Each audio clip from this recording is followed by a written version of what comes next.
मेरी baldness almost जब मैं 24 इयर्स का था तब से शुरू हुई थी। शुरू में ये चीज़ मैंने इग्नोर की। थोड़े बहुत बाल जैसे बरसातों में झड़ते हैं तो मैंने उस चीज़ को इग्नोर किया, लेकिन धीरे धीरे करके वो काफ़ी ज़्यादा होने लग पड़ी और एक टाइम के ऊपर मेरी हेयर लाइन काफ़ी पीछे चली गई थी और मेरे अलावा बाकी सारे जने भी नोटिस करने लग पड़े थे कि बाल झड़ रहे हैं काफ़ी। इसके लिए मैंने काफ़ी होम रेमेडीज़ भी ट्राई की थी, जो भी हमारे देसी नुस्खे बताए जाते हैं अलग अलग सोर्सेज से।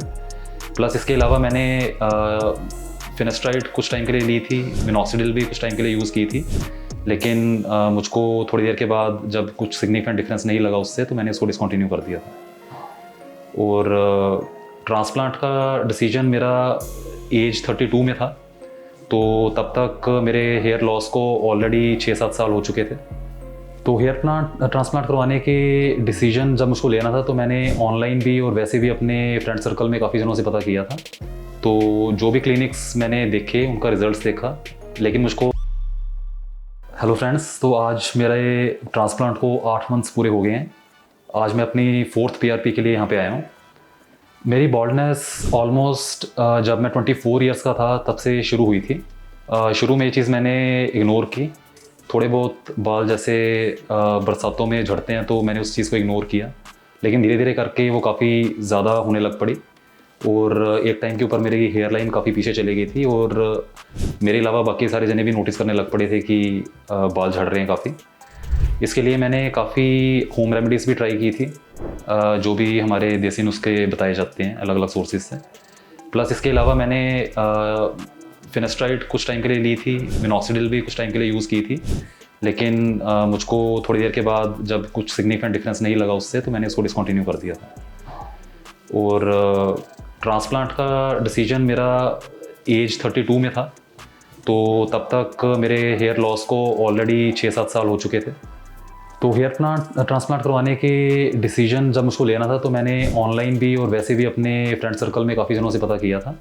तो जो भी क्लिनिक्स मैंने देखे उनका रिजल्ट्स देखा, लेकिन मुझको सबसे ज़्यादा नेचुरल QHT का लगा। यहाँ पे कुछ सेलिब्रिटीज़ भी ट्रांसप्लांट करवा चुके हैं, तो उससे थोड़ा सा कॉन्फिडेंस और ज़्यादा बिल्डअप होता है। इसके अलावा वैल्यू फॉर द मनी की अगर बात करें तो वो भी मुझको यहाँ पर लगी कि जो रिज़ल्ट्स देख रहा था मैं, उसके हिसाब से जो इनकी कॉस्ट थी, तो मुझको लगा कि इफ़ नॉट लेस तो ज़्यादा भी नहीं लगी मुझको, जेन्युइन थी। तो that was one of the reason. Another reason was कि मैंने डॉक्टर्स की क्वालिफिकेशन भी देखी थी यहाँ पे, जो पेशेंट्स का फीडबैक था वो भी देखा था।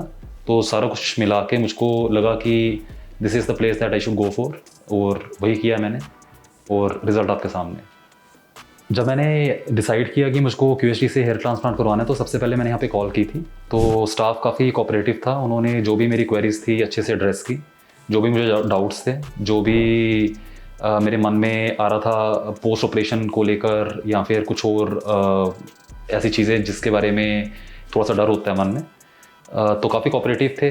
उसके बाद मेरी विज़िट शेड्यूल की गई यहाँ पे। जब मैं यहाँ पर आके डॉक्टर से मिला, उन्होंने और ज़्यादा कॉन्फिडेंस बिल्ड किया। तो जो भी मन में होता था कि भी ऐसे सर्जरी के बाद किस तरह का रिजल्ट्स आएंगे, इतना अगर आप टाइम और मनी इन्वेस्ट कर रहे हो तो उसके बाद आपके रिजल्ट्स अगर नेचुरल नहीं आते, जो कि कुछ केसेस में मैंने देखे थे, तो that was not what I wanted. तो ये चीज़ का कॉन्फिडेंस मुझको डॉक्टर्स से बात करके काफ़ी लगा। कुछ मेडिसिन के साइड इफ़ेक्ट्स के बारे में डाउट्स थे, वो भी उन्होंने क्लियर किए। तो overall it was very good experience. जहाँ तक साफ़ सफाई की बात है, स्टाफ के बिहेवियर की बात है, तो सारा कुछ बहुत कन्वीनियंट और बहुत ही ईजी था। तो उसके बाद भी बिफोर ऑपरेशन भी डॉक्टर्स बार बार ही आपसे आपकी काउंसलिंग करते हैं। ऑपरेशन थिएटर का एक्सपीरियंस काफ़ी अच्छा था। मैं एक्सपेक्ट कर रहा था कि पेन हो सकती है, लेकिन बहुत ही मिनिमम पेन थी। सिर्फ जिस टाइम के ऊपर वो एनेस्थीसिया देते हैं उस टाइम के ऊपर थोड़ा सा पता लगता है, और ड्यूरिंग सर्जरी थोड़ी बहुत नेग्लिजिबल पेन होती है। तो बिल्कुल भी डरने की ज़रूरत नहीं है इस केस में। इसके अलावा डॉक्टर्स आपसे रेगुलरली कम्युनिकेट करते रहते हैं, आपसे पूछते हैं कि इन केस अगर आपको कोई इनकन्वीनियंस हो रही है या फिर आपको वॉशरूम यूज़ करना है। साफ़ सफाई का काफ़ी अच्छा से ध्यान रखा जाता है। सारों ने मास्क पहने होते हैं, सैनिटाइज़ किया होता है सारी एरिया को, और जैसे अगर आप बीच में उठते हैं तो दोबारा सैनिटाइज़ करके आपको दोबारा ऑपरेशन के लिए लिटाया जाता है। ओवरऑल टेम्परेचर भी प्रॉपर मेंटेन किया होता है तो आपको ज़्यादा इनकन्वीनियंस फील होती नहीं है। एनेस्थीसिया के कारण से जो थोड़ी बहुत होती है वो भी ख़त्म हो जाती है। तो ओवरऑल सर्जरी का एक्सपीरियंस काफ़ी ईजी रहता है, सिर्फ थोड़ा सा लंबा होता है तो उस कारण से कई बार थोड़ी सी मुश्किल होती है। Otherwise from doctors point of view और ऑपरेशंस पॉइंट ऑफ व्यू तो इस तरह की कोई पेन नहीं होती। सर्जरी के बाद मुझको थोड़ी सी स्वेलिंग आई थी, जो कि मुझे बताया गया था कि एक नेचुरल प्रोसेस है, बॉडी का इन्फ्लेमेशन थोड़ी सी होती है और थोड़ी सी स्वेलिंग रहती है। उसके लिए मेरे फोरहेड के ऊपर एक टेप भी लगाई गई थी कि वो स्वेलिंग मेरे आइज़ तक या फेस पे न जाए, और स्वेलिंग कुछ दिनों में चली गई थी। इसके बाद मुझको प्रॉपरली एक्सप्लेन किया गया था मुझको हेड वॉश किस तरह से करना है, मॉइस्चर मेंटेन रखना है, मुझको साथ में सेलाइन सोल्यूशन भी दिया गया था जो रेगुलरली मुझको स्प्रे करना होता था। अच्छे से सारा प्रोसेस समझाया गया था और विद इन अ वीक मेरी जो क्रस्ट फॉर्मेशन थी वो निकलने लग पड़ी थी, और इन 2 वीक्स और सो मतलब I was back to my work, तो कोई ऐसी दिक्कत नहीं हुई। As far as shedding face is concern, so I was told beforehand कि आपके बाल झड़ेंगे, जो कि अगेन एक नॉर्मल प्रोसेस है, जो एक ट्रांसप्लांट शॉक फॉलिकल्स को लगता है, इसके बारे में मुझको उन्होंने पहले बताया था। तो सेम चीज़ मेरे शेडिंग होनी शुरू हो गई थी, जो कि टाइमलाइन मुझे दी गई थी उसी हिसाब से। शेडिंग के दौरान मेरे फोरहेड से जस्ट ऊपर यहाँ पर एक पैच भी बन गया था। That was one of the thing that I was concerned कि बाकी सारी जगह पे ट्रांसप्लांट जो है वो फॉलिकल्स हैं और यहाँ पर फॉलिकल्स चले गए, लेकिन डॉक्टर ने मुझको एश्योर किया कि वहाँ पर कुछ ही टाइम में दोबारा आ जाएंगे, तो ये एक नॉर्मल सी बात है, इस तरह से कई बार हो जाता है। और वैसे ही हुआ। उसके बाद वो जो पैच था वो धीरे धीरे करके फिल होने लग पड़ा टाइम के साथ, और मेरी ग्रोथ जो है वो अच्छी होने लग पड़ी। इसके साथ साथ मेडिकेशन के बारे में जो मुझको बताया गया था मैंने वो प्रॉपरली फॉलो किया उसका, और अल्टीमेटली कुछ टाइम के बाद मुझको कॉन्फिडेंस आ गया कि मेरा ट्रांसप्लांट जो है वो सक्सेसफुल है, और अब इस टाइम के ऊपर रिज़ल्ट आपके सामने। तो मुझे अपने रिज़ल्ट से काफ़ी सेटिस्फेक्शन है। जैसा कि मैं इससे पहले कुछ वीडियोस और सोर्सेज देखकर यहाँ पर ट्रांसप्लांट करवाने आया था, तो काफ़ी नेचुरल रिज़ल्ट दिखता था, तो मैं अपने आप को फॉर्चुनेट समझता हूँ कि मेरा भी रिज़ल्ट काफ़ी नेचुरल आया है, और कोई भी देखकर मुझको बता नहीं पाता कि मैंने ट्रांसप्लांट करवाया है। जैसे कि आप देख सकते हैं मेरे क्राउन एरिया में ट्रांसप्लांट हुआ था, तो जो हेयर लाइन है बहुत ही अच्छी डॉक्टर ने बनाई है, जैसे मेरी नेचुरल पहले हुआ करती थी उसी तरह की है। और कुछ ग्राफ्ट्स मेरे क्राउन एरिया में लगे थे जो कि डिटेक्ट करना मुझे नहीं लगता किसी की नॉर्मल के लिए पॉसिबल, इसको ना पता हो कि ट्रांसप्लांट करवाया। तो मैं अपने रिजल्ट से काफ़ी खुश हूँ। तो क्यूएचटी में ट्रांसप्लांट करवाने का डिसीजन मैंने काफ़ी स्टडी करने के बाद लिया था। इनके रिज़ल्ट्स मैंने यूट्यूब के ऊपर भी, और इनके डॉक्टर्स के बारे में मैंने ऑनलाइन सर्च किया था, तो मुझे अपने इस डिसीजन के ऊपर कोई भी रिग्रेट नहीं है। मुझे लगता है कि मैंने जो बेस्ट ऑप्शंस अवेलेबल थे मेरे, उसमें से मैंने बेस्ट चूज़ किया था, और मेरे रिजल्ट्स भी उसके हिसाब से आए हैं। तो I am very happy with my results and no regrets for my decision. मेरे जैसे और भी जिनको इस तरह के हेयर फॉल की प्रॉब्लम है, तो I would suggest in case you can afford, so you can definitely go for hair transplant. बहुत ही कन्वीनियंट प्रोसेस है, थोड़ी बहुत इनकन्वीनियंस जो होती है दैट इज़ वर्थ टेकिंग, तो कोई इस तरह की बात नहीं है। डॉक्टर्स क्वालिफाइड हैं, अगर आपके कोई भी डाउट्स हैं तो आप उनसे क्लैरिफाई कर सकते हैं। तो मैं अपने पर्सनल एक्सपीरियंस से ये बात कह सकता हूँ कि मुझको कोई ज़्यादा इनकन्वीनियंस नहीं हुई, और जितनी भी हुई एज ए टोल्ड कि दैट वाज वर्थ। तो उसके बाद जो रिजल्ट्स आए हैं मैं उससे काफ़ी खुश हूँ। तो अगर कोई भी ट्रांसप्लांट करवाने के लिए सोच रहा है तो QHT can be a good option. Thank you QHT इतने अच्छे रिजल्ट्स के लिए।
हेलो फ्रेंड्स, अगर आपने अभी तक हमारे चैनल को सब्सक्राइब नहीं किया है तो प्लीज इस वीडियो को लाइक कीजिए, शेयर कीजिए और हमारे चैनल को सब्सक्राइब कीजिए। और ध्यान रहे बेल आइकन दबाना ना भूलें, जिससे हमारे हर वीडियो का अपडेट आपको समय समय पर मिलता रहेगा।